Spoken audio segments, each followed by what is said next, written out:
തെരഞ്ഞെടുപ്പ് അടുത്തിരിക്കുകയാണ്. തലശ്ശേരി അതിരൂപതയിലെ വിശ്വാസികളെ സംബന്ധിച്ചോളം അവർ നേരിടുന്ന പ്രധാന പ്രതിസന്ധികളും വെല്ലുവിളികളൊക്കെ എന്താണ്?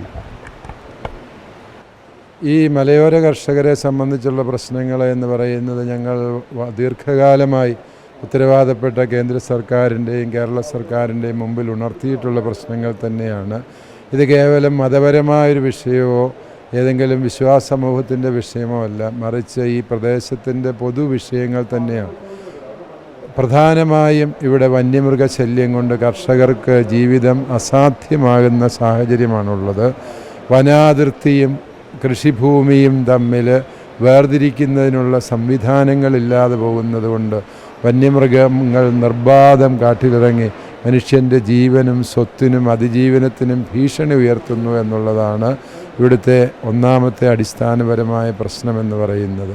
ഞങ്ങളുടെ ആവശ്യമെന്ന് പറയുന്നത് ആനമതിൽ, ഹാങ്ങിങ് ഫെൻസ് അല്ലെങ്കിൽ നീളത്തിലുള്ള ട്രഞ്ചുകൾ ഉപയോഗിച്ചുകൊണ്ട് ഈ അതിർത്തിയെ വേർതിരിക്കുക എന്നുള്ളത്, വനാതിർത്തിയും അതുപോലെ മനുഷ്യവാസമുള്ള കൃഷിഭൂമിയും തമ്മിൽ വേർതിരിക്കുക.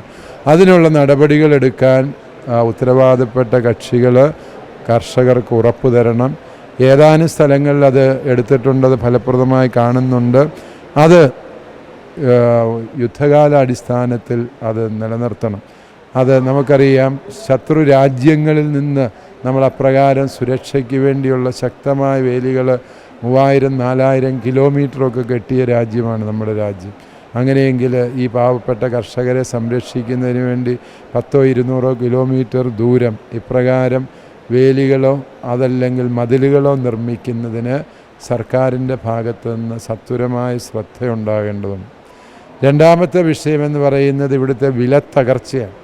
വിലത്തകർച്ച എന്ന് പറഞ്ഞാൽ കൃഷി ഒരു ഉപജീവന മാർഗമായിട്ട് ഇന്ന് ആർക്കും സ്വീകരിക്കാൻ പറ്റാത്ത സാഹചര്യം സംജാതമായിട്ടുണ്ട്. അതിന് യഥാർത്ഥത്തിൽ പരിഹാരം കാണേണ്ടതുണ്ട്.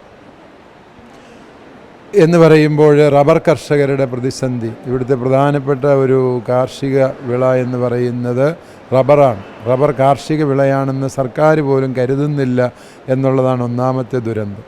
ഞങ്ങൾ വർഷങ്ങളായി ആവശ്യപ്പെടുന്നൊരു കാര്യമാണ് ഈ റബ്ബർ ടാപ്പിങ് ദേശീയ തൊഴിലുറപ്പ് പദ്ധതിയിൽ ഉൾപ്പെടുത്തുക.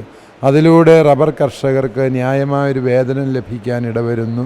അതിലൂടെ അവൻ്റെ അധ്വാനത്തിന് സർക്കാരിൻ്റെ ഭാഗത്തു നിന്ന് മൂല്യം നിശ്ചയിക്കപ്പെടുന്ന ഒരു സാഹചര്യമുണ്ടാകും എന്ന് പറയുന്നു. അതുപോലെ ഈ ബഫർ സോണ്, ESA, EFL തുടങ്ങിയ നിരവധിയായ ഓമന പേരുകളിട്ട് കർഷകൻ്റെ കൃഷിഭൂമി പിടിച്ചെടുക്കാനും കർഷകൻ്റെ കൃഷിഭൂമിയെ മൂല്യരഹിതമാക്കാനുമുള്ള ബോധപൂർവമായ ശ്രമങ്ങൾ സർക്കാരിൻ്റെ ഭാഗത്തു നിന്ന്, വിശിഷ്യ കേന്ദ്ര സർക്കാരിൻ്റെ ഭാഗത്തു നിന്നുണ്ടാകുന്നു. കേന്ദ്ര സർക്കാരിൽ ഞങ്ങൾ ഈ വിഷയവുമായി ചെന്നപ്പോൾ കൃത്യമായ ജിയോ കോർഡിനേറ്റുകൾ ഉൾപ്പെടുത്തിക്കൊണ്ട് കൃഷിഭൂമികളെ ഒഴിവാക്കി ഭൂമിയുടെ ഷെയ്പ്പ് മാപ്പ് നൽകാൻ സംസ്ഥാന സർക്കാരിനോട് പറഞ്ഞിട്ട് സർക്കാർ അത് ചെയ്തിട്ടില്ല എന്നുള്ളതാണ് കേന്ദ്ര വനം പരിസ്ഥിതി മന്ത്രി ഭൂപേന്ദ്ര യാദവ് അന്ന് ഞങ്ങളോട് സംസാരിച്ചത്.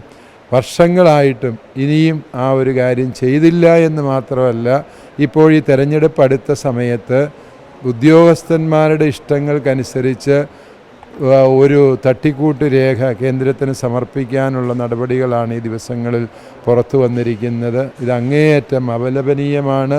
ഇവിടുത്തെ കർഷകരുടെയും ജനപ്രതിനിധികളുടെയും വികാരങ്ങൾ മാനിക്കാതെ ഇത്തരത്തിലുള്ള ഷെയ്പ്പ് മാപ്പുകൾ, ജിയോ കോർഡിനേറ്റുകൾ ഉൾപ്പെടുത്തി കേന്ദ്രത്തിൽ സമർപ്പിക്കുന്നത് കർഷകരുടെ താല്പര്യങ്ങളെ അപകടത്തിലാക്കും എന്നുള്ളതാണ് ഞങ്ങളുടെ വിചാരം. വീണ്ടും ഇവിടുത്തെ വന്യമൃഗങ്ങളെക്കുറിച്ച് പറയുമ്പോൾ, വന്യമൃഗങ്ങളല്ലാത്ത മൃഗങ്ങൾ ഇവിടെ കൃഷിഭൂമിയിൽ നിർബാധം വിലസുന്നുണ്ട്. പ്രത്യേകിച്ച് കാട്ടുപന്നി, അതുപോലെ കുരങ്ങ്, മയിൽ, ഇതൊന്നും കാട് കണ്ടിട്ടില്ലാത്ത ജീവികളാണ്. ഇതൊക്കെ കർഷകൻ്റെ കൃഷിഭൂമിയിൽ പെറ്റുപെരുകുന്ന ജീവികളാണ്.